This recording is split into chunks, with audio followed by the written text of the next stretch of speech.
So I stand now, unafraid, not lost, not broken, not betrayed. For I am here, I've made it through, and they have walked this road here too.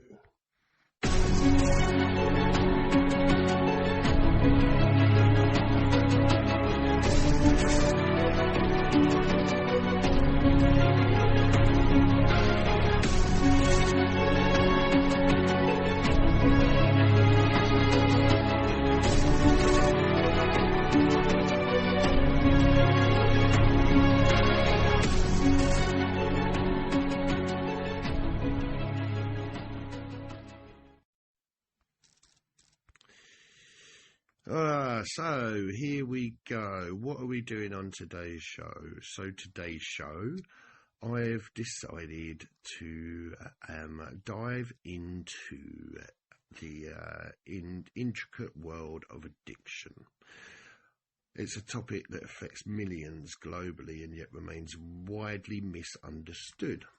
So I thought I'd spend some time really looking at what addiction was. And for me to be able to do that, the first thing I had to do was look at my own recovery for sure, look at other people's, because I've been in and around addictions and then now in and around recovery either or my whole life. I do have an incredibly addictive personality. Now, that's an interesting phrase, an addictive personality, and I'll come back to that. So I've kind of put a footnote in that. So with that being said, that's what I want to do. So I'm going to try to break it down. So understanding addiction, then I'll move on to its impacts, and then, afterwards the pathways to recovery. I'll try and wrap it up at the end, and hopefully by which time we will together learn a bit more about addictions and what the definition is, and what and we'll just deal with it. So I'm going to stop around here. I'm going to get to the definition. And I found this definition on the nhs.uk. So that's the source. I always try to use reputable sources because I know nothing about anything. Remember, this is just my opinion. I'm absolutely crazy.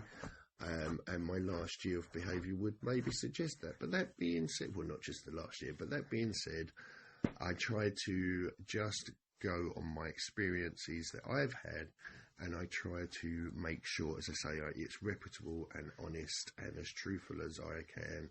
And I try to give you the best honest understanding I have of something at that present time, because like most things, everything changes. My opinions have changed over times. My attitudes have definitely changed. And so, with that being said, of course, in a year's time, I may have a different reflection upon it. Definition of addiction. Addiction is a chronic disorder characterized by the compulsive pursuit of rewarding stimuli, such as substances or behaviors.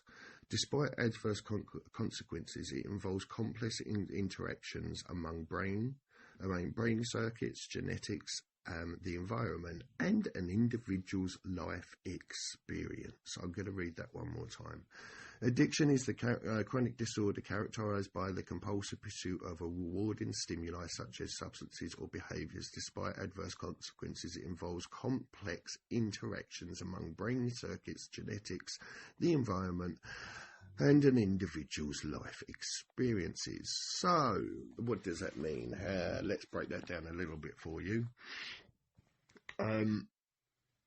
So addiction is actually a chronic disorder. So it's a disease of the mind and body. It's a compulsive pursuit of something. So that means you cannot do anything, but you have to go after it. It's a compulsion. So maybe if you're not entirely sure what that means, I would always say just try to reference it, check it, have a Google it, or whatever you got to do these days. And I will try and break down words when I feel it's important. Like substances, for instance, it's important we really truly understand that. So what is a substance? A substance can be alcohol, it can be sugar, it can be TV, it can be your computer. If you're like me, and this is a new one for me, and it's pretty obvious, it's my phone, because I am constantly working on my podcast. If I'm not on the phone, I'm on emails. If I'm not on emails, I'm in the studio. If I'm not in the studio, I'm on. It's constant, and I'm loving it. This is not a complaint, but it's become an addiction. Now, with that addiction to the phone also comes my other new addictions, which is my addictions to certain apps. And what I've noticed is when I try to change my apps, just like when I used to maybe have to change substances or try to change substances, each app has a different effect on me. It has a different effect on my relationship with the computer, with the app, with the technology, with my own podcast. And that's down to individual choice. But so what do? I try to stick with the ones that I get on with, the ones that aren't giving me bad side effects. So then we move on to behaviours. Behaviours can also be addictions. Shopping, for instance, prolific shoplifters. I will speak for me. I have gone through periods of my life when I have unfortunately I have resorted to that behaviour and allowed myself to forget my morals and principles and who I am. So that's the behaviours in the way we are, and it's not the behaviours once you're doing that, or when I'm using the computer. So say I'm using my app and I get frustrated. That is a side effect, because it's the same frustration if I'm using and I drop it on the floor, I'm going to get frustrated. Or when I'm using, if I use the computer too long, I have side effects. I get dizzy. I might feel nauseous, Anyway, so moving on. So it says there it affects not just the brain and the circuits. It's referring to, I believe, like neural pathways, the nervous system, and much more. Obviously, I'm not going to try and go too deep in. Then it says about genetics. Genetics, obviously, that runs in the family or in the bloodline. The environment, and an individual's life experiences. So that, simply put, is if somebody, it's like, now don't get me wrong, everybody in every walk of life suffers with addiction, whether they was brought up with a silver spoon in their mouth, or if they was brought up in the other end anyway. So whether you got born into money or born into poverty, whether you're born into happiness, born into chaos, both sides suffer with it. But the way you suffer will be very different. I can tell you how to come back and how to deal with addictions. I can help you on the ones that I have personal experience in, and by that I just mean I can tell you what I've done, what worked, what was suggested for me, and and then it's up to you to take it or leave it. So in summary, addiction manifests as an inability to abstain from a substance or behaviour, leading to significant impairment in daily life. It often involves cycles of relapse and remission. With individuals persistently seeking addictive substance or behaviour despite knowing the negative impact on their health, relationships and responsibilities. Effective treatment typically combines medical intervention with psychological support, aiming to address both the physical and behavioural aspects of the disorder. Now that comes from CAMH. I'll have to put links into the podcast if I can. Please remind me to have a look at that. So that's a note for my note taker, shall we say. So let's go.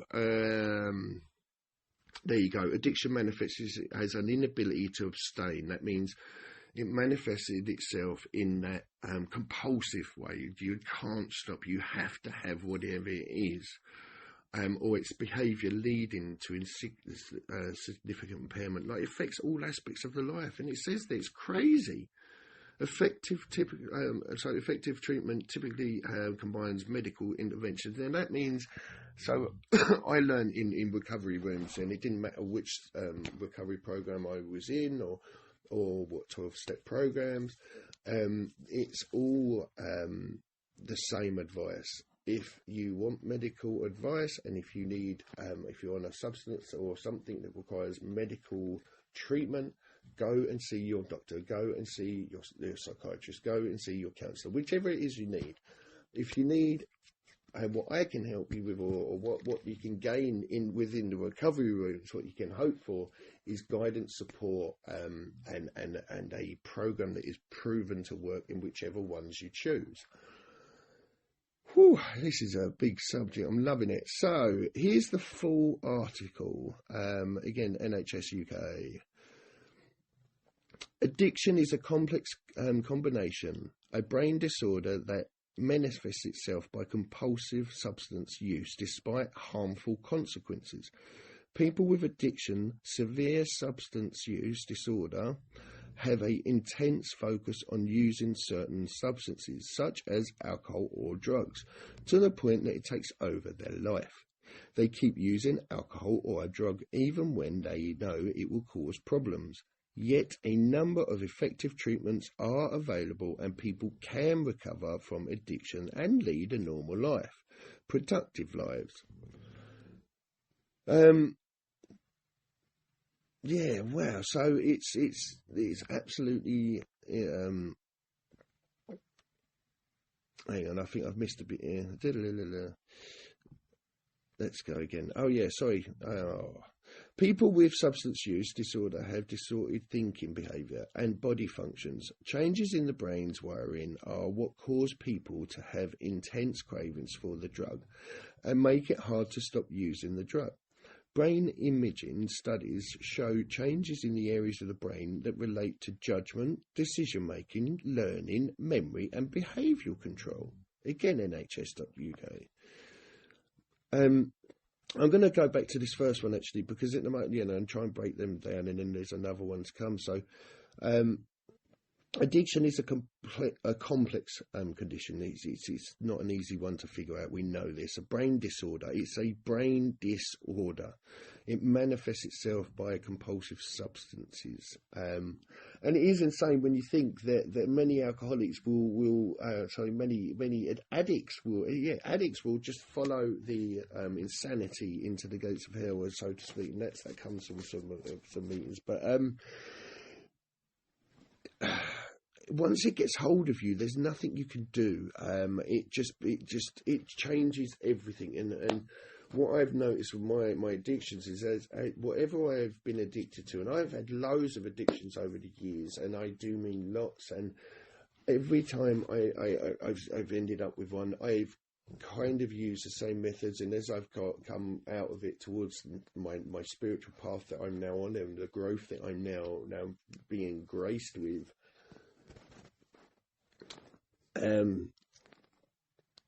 I've forgotten where I was there, sorry.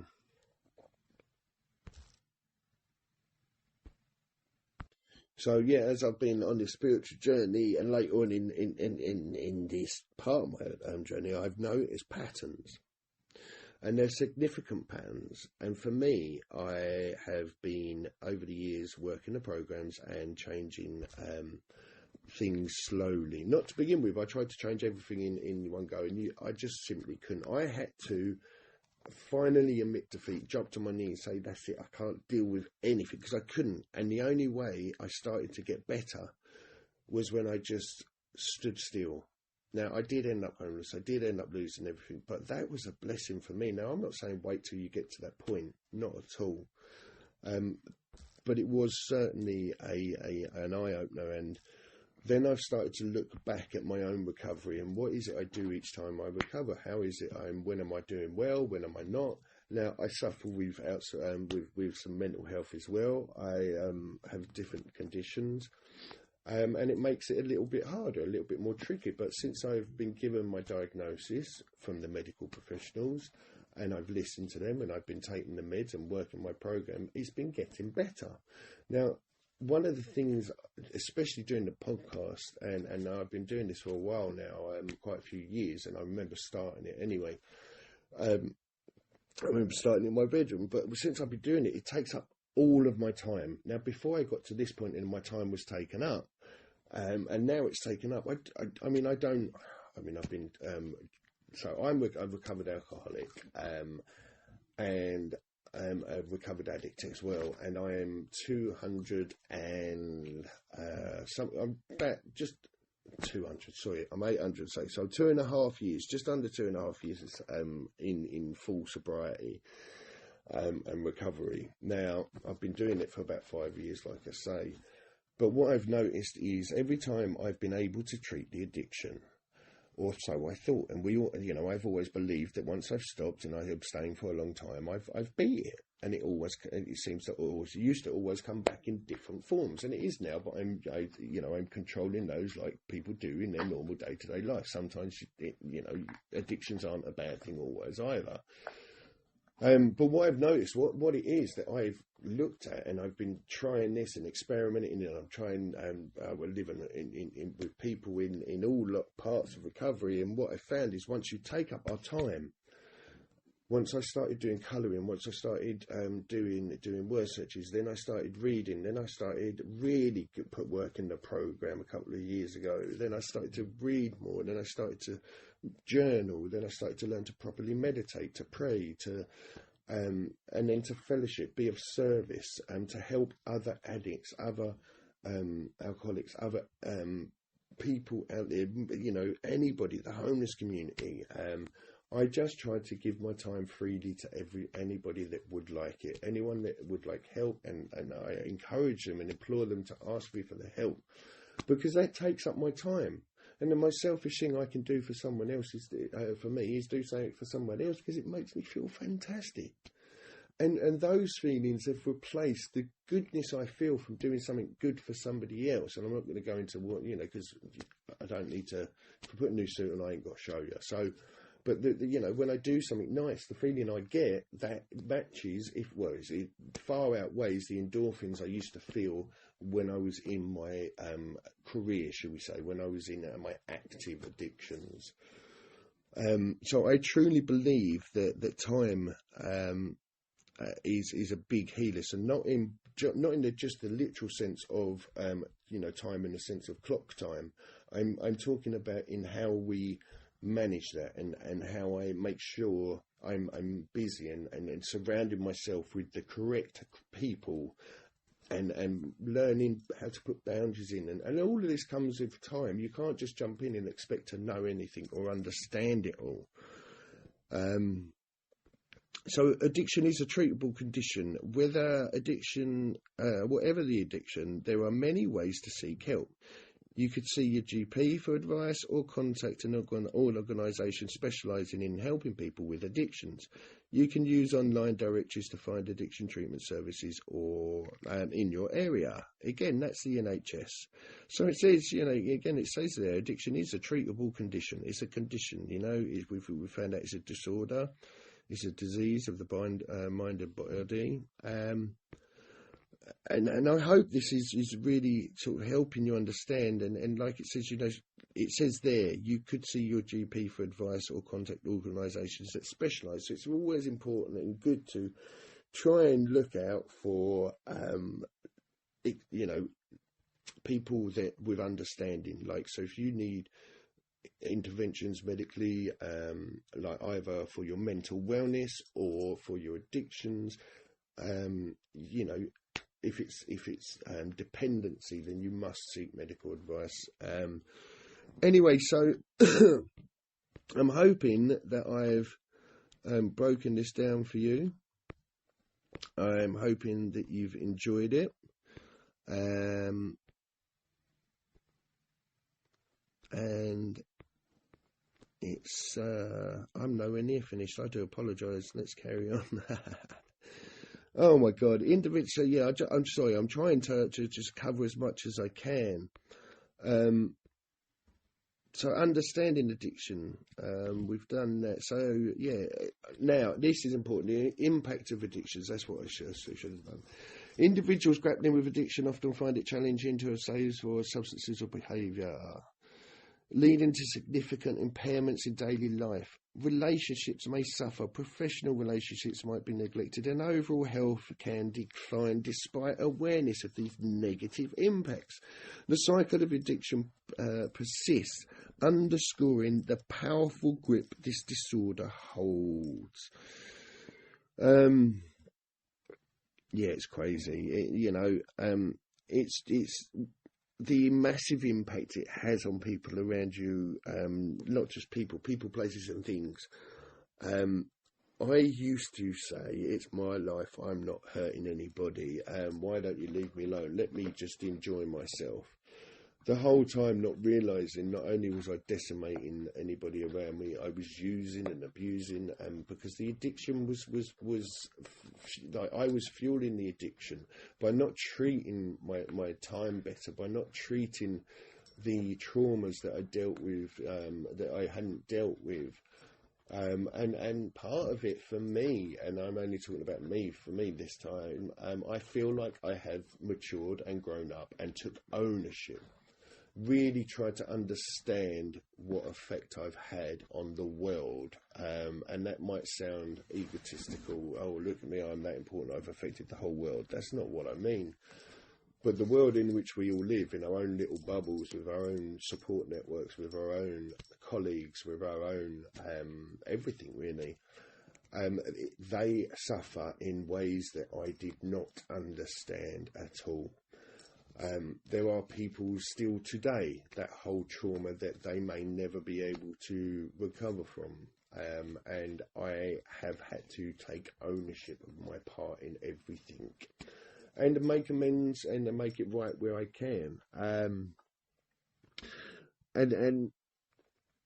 it's not just the personal relationships, it's not just the family relationships, it's not just the intimate relationships, it's every relationship. So your relationship with your work may suffer, and it may be neglected. You may start taking risks. I know I certainly did it, and I'm not proud of some of the behaviours I exhibited, and thankfully sorry thankfully, from everything I've been through, I've been able to learn from it now and draw on my experiences and just see, and continue to grow and learn. I remain teachable. I look inwards.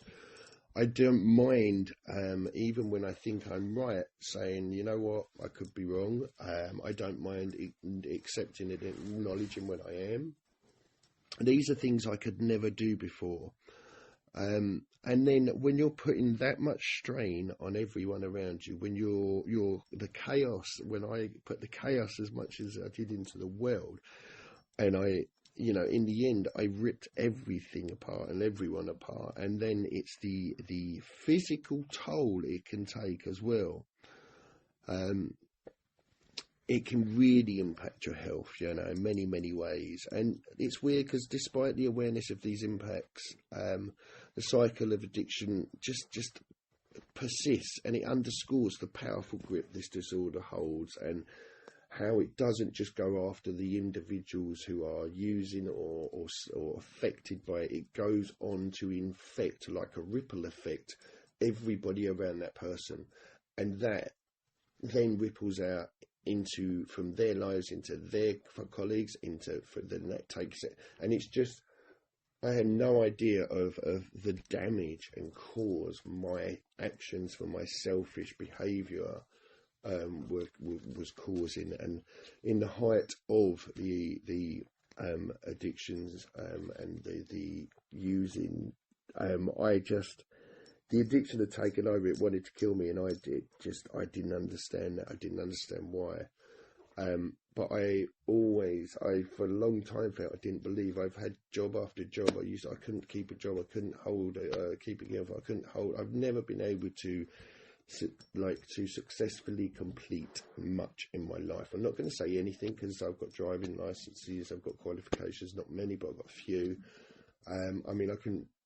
I could read and write, but I wasn't as articulate or I wasn't able to express how my knowledge and how much I don't know anything about anything. And the more I learn, I realise I know even less. What a blessing that is. But it is a really powerful disorder that is, once it's got its hold on the person, it rips everything from their life, and it tries to rip anything from anybody's life that is around them. It's just such a dark energy and a dark force.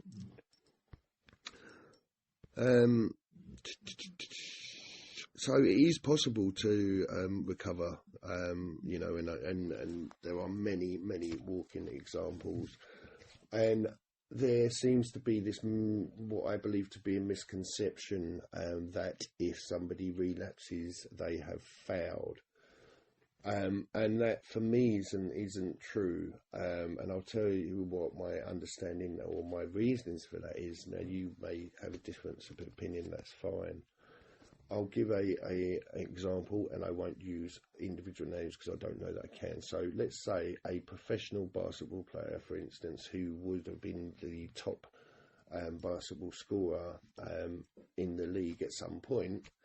For them to be the most successful and the best at what they do, then yes, they have the more successful shots, they have the more baskets, they have the more whatever.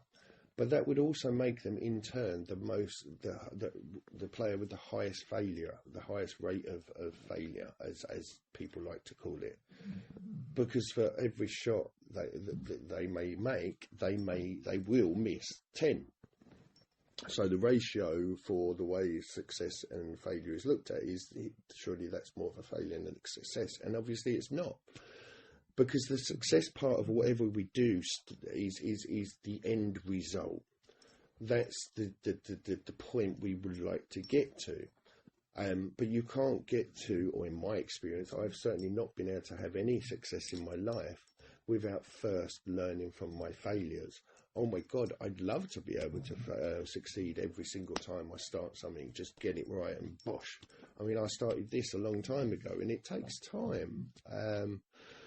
So it's, to understand addiction, it's as a multifaceted disorder. It's crucial in fostering empathy, support for those affected. So understanding addiction as I can't even read my words. Understanding addiction as a manifested disorder, crucial in fostering empathy and support for those affected by shedding light on its complexities. I'm really hoping to break the stigma and encourage open conversations about this, this continuous issue that it's been around for forever, and recovery is fairly new. Understanding of mental health is limited, but it's gaining momentum every single day. And I'd like to be able to open up the world or the knowledge and try to pass on what was given to me. Now remember, I may know a lot more than I knew when I first got here, but I promise you I know less now than I did then. I just have to remain teachable and keep learning. Now I'm enjoying it. I'm enjoying being able to draw my own personal experience, my own negative impacts, my own positive impacts, and my own growth in this spiritual journey. And I love being able to be a messenger. I've got so that's my little sidekick Marnie choking away. You all right, girl? Yeah, she's fine. So I'm just privileged to get this opportunity. What I'd love to say at this point is, if there's anything that you, if I didn't cover it enough, if you've got questions on this, please, just, chuck me a message. I've got my email that I'm going to link to the show. And please like, subscribe, engage. That's, just like we have to, I have to ask, because I need you to. I really need to, get feedback so that I can go away and really, and even if you want me to go deeper into this subject, I don't mind. I really don't, because it's something I'm passionate about, something I understand, and I'd like to be able to put some goodness back into this world, and I'm being blessed from my higher power to be allowed to do that. So with that being said, thank you so much for tuning into this bonus edition. I hope this has given you a little bit more understanding of addiction. And remember, I am not an expert. Remember, I am not a professional. I'm just somebody sharing my own personal experience, strength and hope, and I'm giving to you what was given to me. I'm giving you the bits that I liked. I'm giving you the bits I didn't like.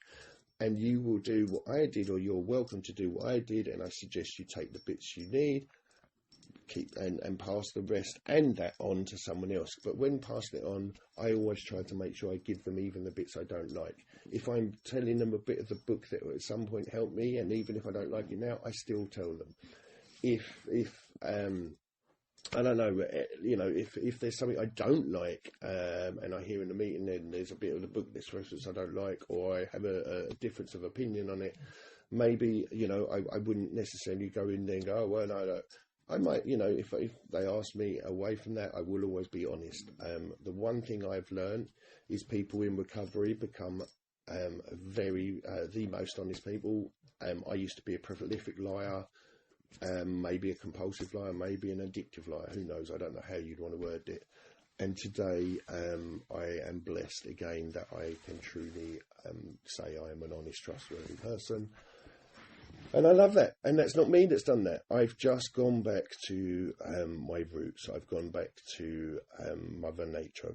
I meditate, I pray, I am blessed. So I've rambled on long enough. Thank you so much for tuning in, my creatures of my day walkers, and just my tribe. Have a beautiful, beautiful day, and peace. I am a grateful alcoholic, and these are the 9th step promises. They're at the bottom of page 83. If we are painstaking about this phase of our development, we are amazed before we are halfway through. We are going to know a new freedom and a new happiness. We will not regret the past nor wish to shut the door on it. We comprehend the word serenity and we know peace. No matter how far down the scale we have gone, we will see how our experience can benefit others. That feeling of uselessness and self-pity disappears. We lose interest in selfish things and gain interest in our fellows. Self-seeking slips away. Our whole attitude and outlook upon life changes. Fear of people and economic insecurity leaves us. We intuitively know how to handle situations which used to baffle us. We suddenly realize that God is doing for us what we could not do for ourselves. Are these extravagant promises? We think not. They are being fulfilled among us, sometimes quickly, sometimes slowly. They will always materialize if we work for them.